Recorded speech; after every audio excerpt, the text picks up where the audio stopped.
A special thank you to each of our subscribers who make this channel possible.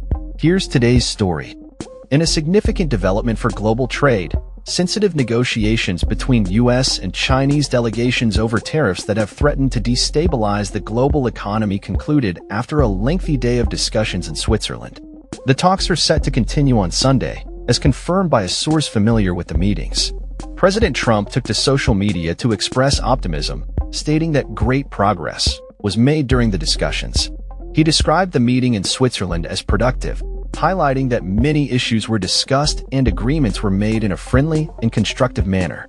The president emphasized the importance of opening up China to American businesses for the mutual benefit of both nations. The negotiations, which lasted over 10 hours, involved U.S. Treasury Secretary Scott Bessent and Chinese Vice Premier He Lifeng.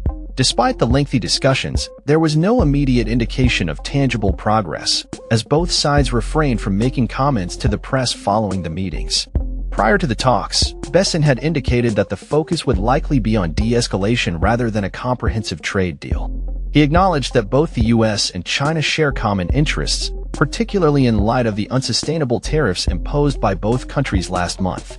The backdrop of these negotiations is the escalating trade tensions that have seen tariffs soar to unprecedented levels. President Trump raised tariffs on Chinese goods to a staggering 145%, prompting China to retaliate with a 125% levy on American imports. Such high tariffs essentially amount to a boycott of each other's products, severely disrupting trade that exceeded $660 billion last year. The hope is that these negotiations will lead to a scaling back of such tariffs, which would provide much-needed relief to global financial markets and businesses that rely on U.S.-China trade. In recent interviews, President Trump has expressed confidence that Chinese officials are eager to reach a deal, stating that they want to make a fair agreement.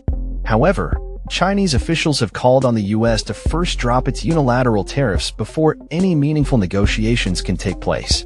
The ongoing trade war has become a significant point of contention, with the U.S. alleging that China employs unfair tactics to gain an edge in advanced technologies, including forced technology transfers and government subsidies for domestic firms. These issues have lingered since the Phase 1 agreement was reached in January 2020, which was intended to address some of the trade imbalances but left many critical issues unresolved. The COVID-19 pandemic further complicated matters, as it disrupted global commerce and impacted China's ability to fulfill its commitments under the agreement. As the talks in Switzerland continue, there is cautious optimism that both sides can agree on a simultaneous de-escalation of tariffs, which would send a positive signal to the markets. Meanwhile, the U.S. has also been engaging in trade discussions with Switzerland, where Secretary Bessent met with Swiss President Karen Keller-Sutter. The U.S. has reduced proposed tariffs on Swiss goods from 31% to 10%, a move that has been welcomed by Swiss officials who are wary of the economic impacts of rising trade tensions.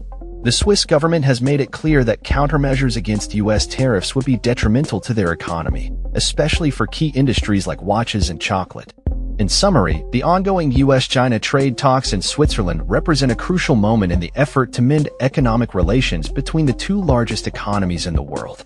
With both sides expressing a willingness to negotiate, the outcome of these discussions could have significant implications not only for the U.S. and China but for the global economy as a whole. As the negotiations continue, all eyes will be on Geneva to see if a breakthrough can be achieved that could pave the way for a more stable and cooperative economic relationship. That's all for this story.